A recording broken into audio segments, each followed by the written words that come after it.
Hello everybody and welcome to another Django and React tutorial video. So in this video, we're going to be focusing on the room page. In the last video, we kind of styled the home page and we made it so that we got redirected to the correct room when we, say rejoined the website later on. Even if we had closed the website, we went to the room that we are currently in. So now we need a way to actually leave a room. So we're going to have to set up an endpoint on the server again, or in our API that lets us leave a room. And then we're just going to style this actual room page so it looks a little bit nicer. And yeah, again, we have that button so we actually can leave the room.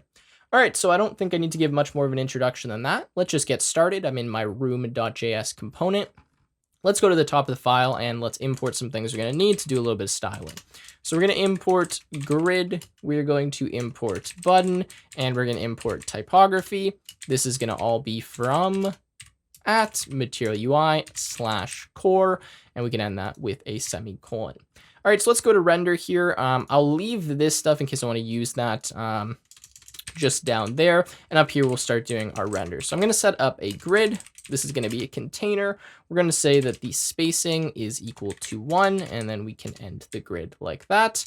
Oh, this is going to be kind of annoying. Let's just throw this in a comment at the bottom of the file, just in case I want to reference this later on. Okay, so now inside a grid, there you go, that looks nicer. Let's make 2 grid items. So let's say grid, and actually we'll do 3 grid items, or maybe even 4 if we want to show all of this stuff. So we'll say grid item xs equals 12, and then spacing, or not spacing, sorry, align equals center, and then end the grid. Now let's just copy this 3 times. So 2, 3, and 4, great. Now inside of the first grid item, I'm going to make a title. I'm going through this quickly just because we've done it a bunch of times, but I'm going to say typography. We're going to say that the variant is going to be equal to, feel free to mess with this, but I'm going to make this h4. We'll say that the component then is going to be equal to h4 as well, and then we'll end the typography tag. Now inside of here, let's say, actually not room code, we'll just say code is equal to this dot room code, like that, and this will have to be inside of our curly braces. All right, so I'm actually going to copy this because for the next 2 grid items, I'm just going to make them give us the information about votes, guest can pause, and host. So 3 of them, and then we'll add a button, so we will need 1 more grid item. But anyways, paste that in there, paste that in there, and paste that in there. And then let's just take votes. So votes will be equal to that. Let's put that inside of this typography. Easy enough. Let's take guest can pause. And let's put that inside of this one. And then let's take host and let's put that inside of the other one. Now let's just make these a little bit smaller because I don't want all of them to be as large as h4. So let's make these h6 or h5. We can mess with them after and see how they look. So h6, and h6. Okay, give that a save. Now let's add 1 more grid item, except in this one, we're going to make a button. So grid item, we can remove typography. We'll say button. We'll say the color is equal to, we could make this secondary or primary. Actually, let's have a look at what our other back buttons have been before. So if we have a look at back, yeah, it's color secondary. So I'm actually just going to copy all this and we'll go back to room.js. There we go. So variant equals contain, color is secondary, to slash and link. Perfect. That's actually exactly what I wanted. We do need to import link though. We'll do that in a second. Then we will say button. Inside of here, we'll simply say leave room like that. Okay, so now let's import link. So let's say import link from React router -dom. Perfect, and that should be good for the render. Okay, so I can remove this comment now. Let's actually just give it a quick look and see what this page is looking like. All right, so refresh, and there we go. That looks a lot nicer in my opinion. We have the code, we have votes, we have guest can pause, and host that is equal to true. Maybe we would want to make these a little bit smaller. Maybe we can make those p tags or something, but for now this is fine, and the styling of this page is going to change as we actually add the stuff related to Spotify. Anyways, when I press this, it brings us back to the home page, and then it automatically brings us here. You can kind of see that it's like, re-rendering it because it's going to the home page and the home page is saying, oh, you're still in a room, and then it's bringing us back to this page. So of course, that's not really what we want. So now we need a way to actually leave the room. So let's make a method in here, and this method is what we're going to call when we press the button so we actually leave the room. And in fact, that's going to mean that we have to actually remove this redirect from this button, which is kind of annoying because I just had that in there, but that's fine. I guess we'll do that. So anyways, let's make a new method here. We're just going to call this leave button pressed, like that. Oops, what am I doing here? I'm just pressing all kinds of random keys on the keyboard. Let's bind this. So let's go up here and let's say this dot leave button pressed is equal to this dot leave button pressed dot bind, and we'll bind it to the this keyword. All right, so now inside of here, we're going to have to call an endpoint that will allow us to actually leave the room. But before we do that, we need to create that endpoint. So let's go to our API. Let's go to views. Let's make a new class, and let's see what we want to call this one. So we'll continue in just a second, but I need to quickly thank the sponsor of this video and this series, which is, as you already know, Algo Expert. Now, Algo Expert is a great platform to use to prepare for your software engineering coding interviews. They have all kinds of resources like a data structures crash course. And if you're going for some higher up interviews, they also have a systems design course, which is really useful. And personally, I've just watched because I find it interesting to learn about system design and large scale systems. With that said, if you want to check out Algo Expert, there is a link in the description. Use the discount code TechWithTim for a discount on the platform. So logically, I think it makes sense to just call this leave room. So let's say class leave room. Let's inherit from API view, and let's actually make this a post request. The reason I'm making this a post request is because we're going to actually be changing information on the server. We're going to be removing the information from the room code in our session, or we're going to be just removing the fact that we have a room code in this user session. So it makes sense to make that a post request, because a post usually means you're like updating or adding or doing something on the server, changing information. Anyways, we're going to say post. We're going to take self request format equals none. And then we're going to say if room underscore code is in the self dot request dot session, then what we can do is we can say code equals self dot request dot session dot pop room underscore code. So what this will do is actually remove room code from the session. This is, like I promised in the previous videos, how you can actually remove information from a user session. Now that will actually give us access to the code. So the reason we're actually going to store the code here, because like I said, self.request.session.pop will actually give us the code that was in this session. The reason I'm going to do that is because I want to check if this user is the host of a room. And if they are, then we need to delete that room. Now, I guess I don't really need the code to do that. I can use the code to do that, but I also could just filter the rooms based on their host and see if it's equal to this guy's session key. So in fact, I'm going to go back on what I said. I'm going to remove code like that. And I'm just going to say that I guess the host underscore ID is equal to self.request.session.session underscore key. And let's just make sure that's what we've been using. Yeah, it does look like that's what we've been using. And now we're just going to do a query on all of our room objects and see if this user was the host. Because if the user, or if the host of the room leaves, then that room needs to be closed, right? And everyone else really needs to be kind of kicked out of that room, which is another thing that we'll have to deal with later. But for now, we can just deal with this. So we'll say room underscore results equals, and then I guess we're just going to go with room dot objects dot filter, and then we'll filter by host equal to host underscore ID like that. All right, we'll say if room results, or I guess if the len of room results is greater than 0, then room is equal to room results at index 0, room dot delete. This will just simply delete the room, and yeah, that's really all we needed to do. All right, so here we are removing the code from the user session. We're checking if they're hosting a room. If they are, we will delete that room. And then at the very end of this, we'll simply return a response. We'll say response message, and then just success like that. I mean, we can put whatever we want here. I'll just go with that. Then status equals status dot HTTP underscore 200 underscore OK. Now, it doesn't really matter if we call this and the user's not in a room. If they're not, we'll just still say, hey, this was fine. Technically we removed your room code from the session, even though you didn't really have one. So if you wanted to get all fancy, you could check if, or you could send a different response, if the user was not actually already in a room, but it doesn't really matter if we do that or not. Anyways, let's go to URLs now. Let's import leave, no, what the heck? Okay, let's import leave room like that. And now we'll say path. And inside of here, we'll just make this leave hyphen room. And then of course it's going to be leave room dot as underscore view. All right, so now that we have that, all we have to do is actually just call this endpoint when we want the user to leave the room, and that should be it. So let's actually go to room. Now inside of here, we need to call that endpoint. So let's say fetch. We're going to fetch /API /leave hyphen room, but we actually need to give this some request options because again, this is a post request. So at the top here, we're going to say const request options like that is going to be equal to, I guess, a dictionary or an object or whatever you actually call this in JavaScript. And we'll say method is going to be equal to post.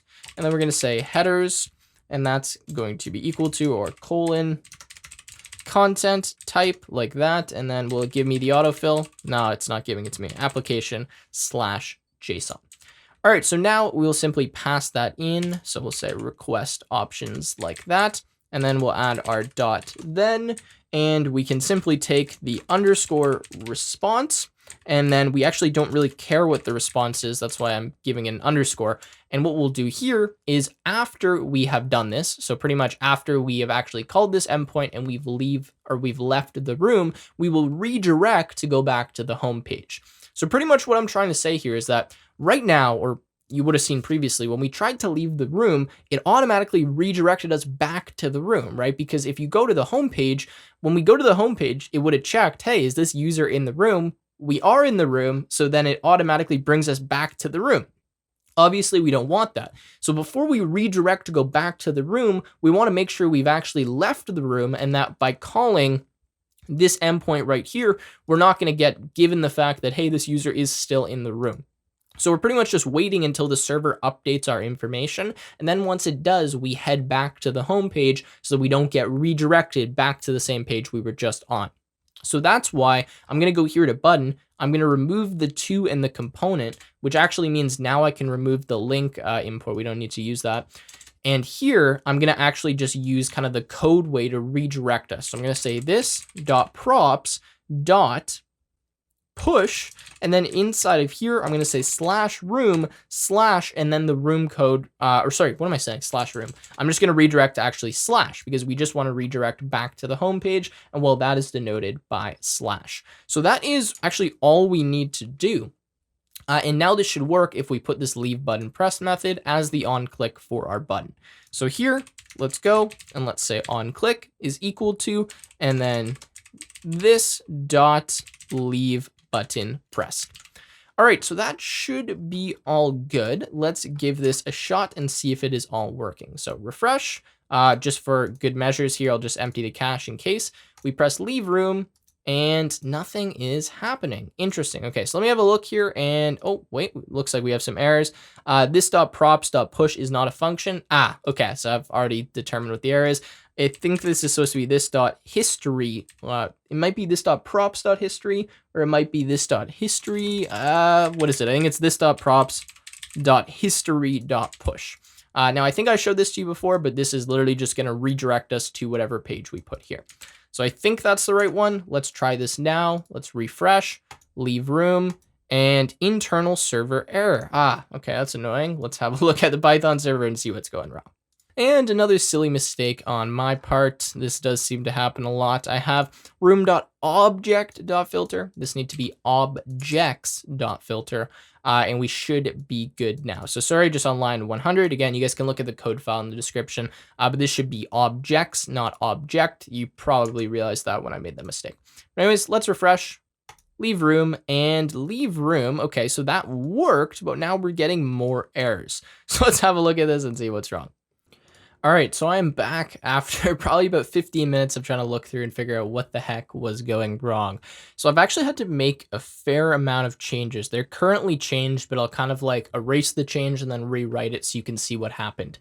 Essentially what was going on and the issue I was kind of running into, I usually skip through them, but this one's kind of important, was that what would happen is I would leave a room, say on like this tab, right? And would actually leave the room successfully. That'd be fine. Like I could get back to this home page. But if I was on another tab and say I was in a room, so I'll just simulate the issue. Like I'm in a room here. I refresh, it brings me into the room. I leave the room from this page, but then when I refresh on this page, it's refreshing /room/ and then this code. And well, since this room no longer exists anymore, we got an error. So I need a way to figure out if the room doesn't exist and then actually redirect us back to the home page if for some reason we try to go to a room that doesn't exist, right? That was kind of the main issue. Now, another like slight problem that was happening that I managed to fix, and I'll discuss that, is I would press leave room, but then it would just automatically go to the home page, and then the home page would redirect me back to the room that no longer existed. So there was a lot of stuff going on with that. And anyways, I have the solutions to those, but I just wanted to go through what those problems were. So first thing that I'm going to do, actually, let me just kind of go back and erase all the fixes I made just so we can go and kind of do them from scratch. So think that's good. Okay, let's go back to home page. And okay, so I added this method, we'll remove it, and then I'll just kind of rewrite it so it all makes sense. And remove. Okay, so homepage, the first major change I made is right here. So if we go down to around like line 70, again, code will be in the description. Before I was rendering the room by just passing component and then room, right? I had it looking exactly like this. We had room, we didn't have all this fancy stuff with render. Now I already showed you what render does, right? This will be called when we want to render the component. So what I've had to do here is I've had to say render. I've made an arrow function that takes in props. The props are going to be given by the route, or by the root, whatever you say that. And then what we're going to do is return a room that is given all of these props and is also given a callback. Now I'll discuss what a callback is, but this is essentially a way that the child component can actually modify or, modify or affect its parent component. So first of all, these three dots here, what this is called is the spread operator. This will just take all of the properties that are passed in as an object and kind of spread them out and just write them in as like, prop1 equals prop1 value. Prop2 equals prop2 value. That's kind of what that's doing. I'm not going to explain that much more. But then I'm adding my own prop here. I'm saying leave room callback is equal to, and then this dot clear room code, which is a method that I defined. Now, the way that this works is I'm actually passing a method to my room object here, to my room component, so then my room component can call that method and it will modify the parent component. Because the issue that was occurring was that we weren't actually changing the room code in our parent, so we weren't changing room code in the home page. And what that meant is when we redirected back to the home page, when we went into our render method, we would see, oh, we do have a room code, even though that room was just deleted, and we would redirect to that room. So we need to make sure that this room code gets cleared whenever we leave a room. So what we're gonna do, and that's exactly what I just had here, is we're gonna write a method. I'm just gonna call this leave room, or let's call this clear room code, okay? And all this will do is set the state so that our room code is null, or it's empty. So we'll say this dot set state, and then inside of here, we'll say room code is equal to null. So this will just reset our state to make sure that we don't have a room code here, and we especially don't have a room code here that no longer exists, right? That was potentially deleted. So room code null. All right, so that's good. Now we have that. Now all we need to do is bind that. So let's go up here, and let's say this dot clear room code is equal to this dot clear room code dot bind, and we bind it to this keyword. All right, so now we go back down here and we can see our callback is set. That's fine. We're passing the method. Notice that I'm not passing two parentheses with it. If I did that, it would call the method. I don't want to call it. I just want to pass it so it can be called later on. So that's good. So now we go to room, and now room has a prop on it, or we will have a prop passed in here called leave room callback. So now we can call that callback method whenever we leave the room, and that way it will modify the home page so that it doesn't store the invalid room code. So hopefully this is all making sense. I know this is a lot, especially for like a fix. I should have done this beforehand, but we run into issues, and I think it's important to understand how you can solve them. So anyways, now we're going to go into get room details. And what I'm going to do is make sure that when we get a response, we actually get a valid response, because what was happening here was we could get a response that was like a 404, right? Saying, hey, this room doesn't exist. And then we would try to render this room even though it didn't exist. And well, there would be no value for not room code. There would be no value for votes to skip. There would be no value for guests can pause. pause, there'd be no value for isHost, and well, we would crash, because what we're trying to do is say, data.votes to skip. Well, if we don't have any data, like if response.json is empty, or we just don't have a votes to skip property, then this is going to be undefined. So when we try to say undefined.toString, or we just try to show that, it crashes our program. So what we need to do is make sure that our response actually is okay before we go ahead and do the rest of this. And if the response isn't okay, then we should redirect the user back to the home page, because this room doesn't exist. So that's pretty much what we're going to do here. So we're going to say response. And we're just going to modify this a bit. We're going to put an if statement. We're going to say if not response dot okay, then what we'll do inside of here is we will pretty much leave this room. So we're going to say this dot props dot leave room callback. We're going to call that so it clears the state on the home page. And then we're going to say, why does it keep giving me that? This dot props dot history dot push, and we're going to redirect back to the home page. So this way, if we're in a room that doesn't exist, we just call that callback, go back to the home page, all is good. Now, if that's not the case, we can return response.json like that. Then this dot then will get called, and all will be good. But yeah, this will just redirect us, so that should be good. All right, so let's save that. I'm also just going to copy these two lines because I'm going to use them here in a second. And I'm now going to go to API leave room. Now, notice you probably saw I already did this. Inside of here, we only had this.props.history.push before. What I want to do before I push back to that page is I want to call this callback. So just add this line in here right above, make sure it's above the props.history.push, and then we should actually be good, and we should have solved our problem. So hopefully that's clear. Again, code in the description in case it's not, but let's just give this a test and make sure everything's working. So I'm going to refresh here. I'm going to refresh here. You can see we're inside of this room. So let's open the inspect on both of them. If I leave, boom, brings me back to the home page. Here, I'm going to refresh. I refresh, brings me back to the home page. That's what we wanted. It's exactly what we wanted to see. So now we are good. And well, that's going to conclude this video. So I apologize for the mistake there, guys, but this does happen and we need to learn how to debug. So anyways, I hope you guys enjoyed. If you did, make sure to leave a like, subscribe, and of course, I will see you in the next YouTube video.